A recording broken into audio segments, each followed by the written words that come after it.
Pretty much every sports league has either come back or has announced how it's going to come back. Well, now the Ontario Hockey League says it has a plan for what it's going to do this winter, this fall coming up.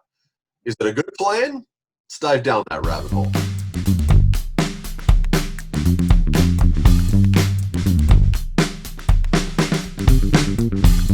Steve Milton is up at the cottage, not joining us today. That means Rick has been promoted to the top row. Congratulations, Rick. That's a big moment for Rick.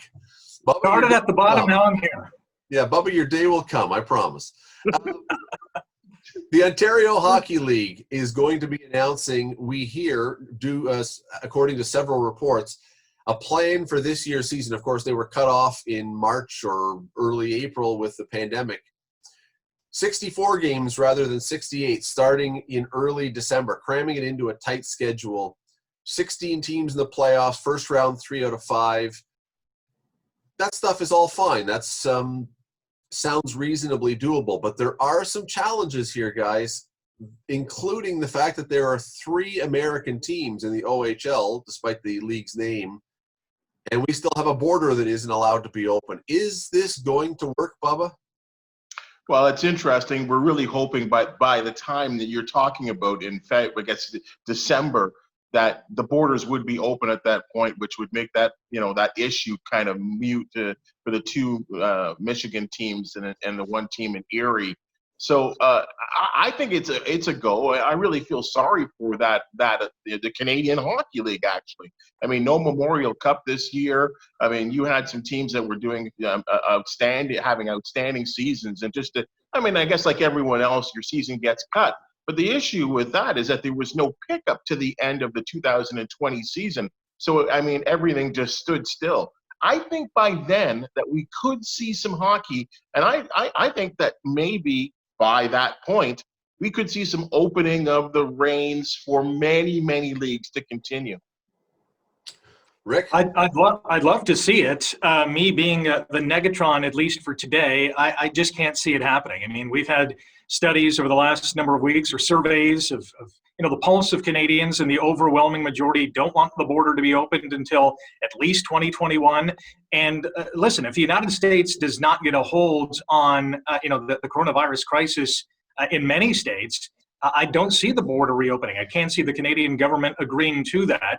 The one proviso is if the OHL does go ahead with this plan, which I think is ambitious in terms of the number of games when you're starting that late in the year. I mean, we're going to see a lot of weekday games. We already know they play Friday, Saturday, and Sunday. There's going to be a lot of Tuesdays and Wednesdays in there as well.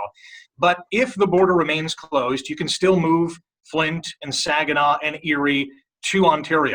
Have them in be it in Windsor or in Sarnia, maybe here in Hamilton. 2 teams would play out of the same arena, and almost like a bubble city. That's the one way to go through with it if the border remains closed.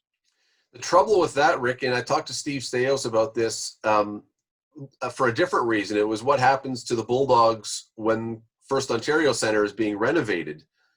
Yeah. I asked, could the Bulldogs play at, say, Niagara and share an arena? And he goes, no, it just wouldn't work with 2 teams with games, because your games are mostly on weekends and then you got practice time. I don't know how you could now, with an even more compressed schedule, have 2 teams in the same arena. That being said, that's not the only issue, because the OHL is, you're not talking about professional athletes, you're talking about students in large measure. This is not a league where you can build a bubble scenario and you can put the players in a bubble for the entire season. You're, at this point, if you're going to go ahead with this, you are, I think if I interpret this right, you are trusting the virus is really under control and the players can go to school or do whatever they have to do and then carry on, and we're not going to have any issues. It may be, but it sounds ambitious. Yeah, it does sound ambitious, but again, I think you certainly have to look towards the future. The Ontario Hockey League is a business, and at some point the business has to get going.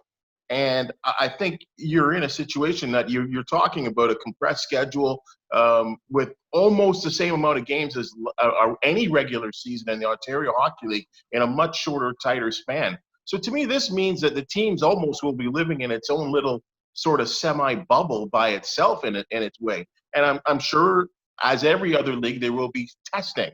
I think you're getting and I'll throw the Canadian Hockey League under the same umbrella, that leagues, are going to try. And I think they are willing to try, then shut it down. And I get your point that these are kids that you're dealing with, but it's also a business. And if the National Hockey League are going at this point, and I mean, I would think that by December, I believe, is when the new season, the 2020-21 season in the National Hockey League begins, that they won't be playing in a bubble situation, and that the borders. I mean, is there not a way that you could make these teams almost an essential business, an essential service, so they could cross over the border? That's going to be a hard sell to a lot of people, Rick, that to make a bunch of kids, and I'm not disparaging them, but to make a bunch of kids playing hockey an essential service, that may be a political argument you might have a hard time winning.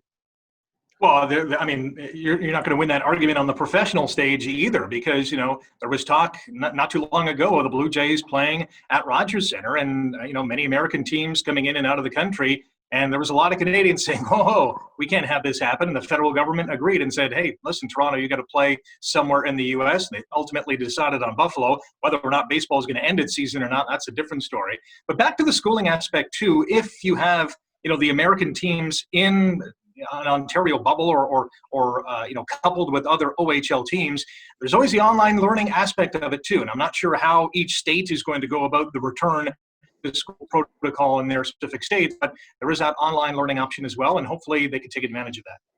There's also the but guys, I mean, it's a long time from now. I'm sorry to cut you off there, but I'm just saying, December is a long time from now, and I think you could see some changes. And we're already, in most areas in Ontario, are already into stage 3, with hopefully the final stage 4 being accomplished by that time, where we do still have some provisions, some safety reasons. As I said, testing probably would still continue to that point. I'm just looking at the Ontario Hockey League as in particular, because that's what we know best here in terms of the CHL bubble. If you lose next season, along with the playoffs and partial seasons that have just passed, we could see the folding of some franchises. I mean, it's a business. It's a business. And so, first of all, yes, I think that it is a long way off, and I applaud the OHL for having a plan, first of all. I hope they have a backup plan as well that they may not be telling us because they're being optimistic. But yes, Bubba, to your point, this is a gate-driven league still. What happens if we're still in a position where you can't have fans or not full fans or something else? Do you think the league can go ahead with this schedule if you're not allowed to have fans in the building, or only a couple thousand, or only 1,000, or whatever else? I mean, who knows what the rules will be? I mean, some places only get that many anyway.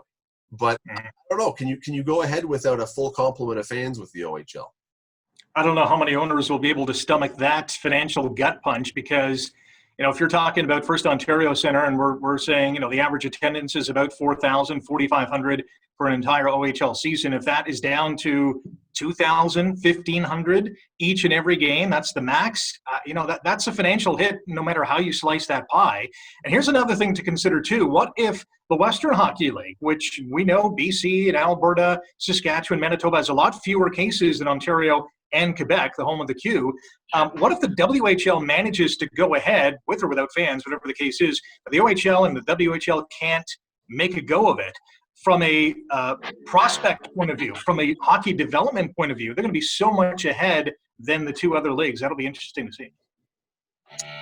You wonder if the NHL in any way contributes financially to this, if there is a problem with people in the stands, if you can't do it. Because, yes, the NHL is very reliant on not just the OHL, but as you say, Rick, the Q and the W.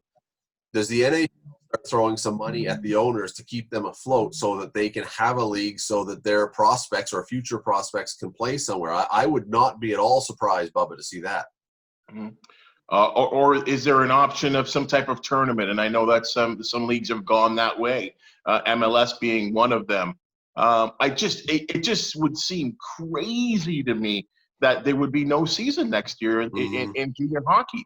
That's a huge loss. And then, and then what kind of effect does that have in the National Hockey League? Would there be no draft for the following season because you wouldn't have any tape, or these players wouldn't have any opportunity to strut their stuff, so to speak?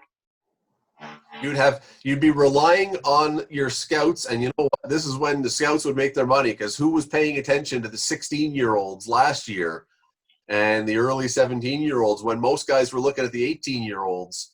That would do it. Listen, this whole thing, our whole discussion today is predicated or is based on the fact that we keep hearing about this feared second wave, because I agree with both of you. If this thing continues on a good trajectory, this is a moot point. This becomes, a regular season. But if we see an increase, boy, we have some issues with this, and this becomes a challenge. Oh, bless you. Without a doubt. The other thing that just popped into my mind too is that, what about international hockey? The World Junior Hockey Championships, the under 18, whether it's the Helenka Gretzky tournament, which is obviously later on in the year, but with quarantining and with travel restrictions and with student athletes, basically at the end of the day, I mean, that's a big wrench too in terms of organizing these massive events. So it's another thing to keep an eye on come December and Boxing Day when the World Juniors comes at us. Oh, but what's happening in your condo?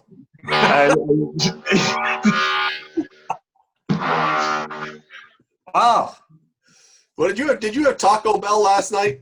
You can get on as a sponsor. These people not realize like it's early for construction? Wow. I thought it was something else, but I'll go construction. It's construction. We'd love to hear what you have to think about this. Is the OHL's plan that has been laid out, and we've just laid out the very basic framework, do you think this is a workable something that will succeed? Let us know. Also, let us know when you think the construction of Bubba's condo is going to finish. Our Twitter handles have been on the screen. They'll be up again. Thanks for watching. Watch again. Subscribe down below so you know when videos are coming up. We would love to have you join us. We'll talk to you soon.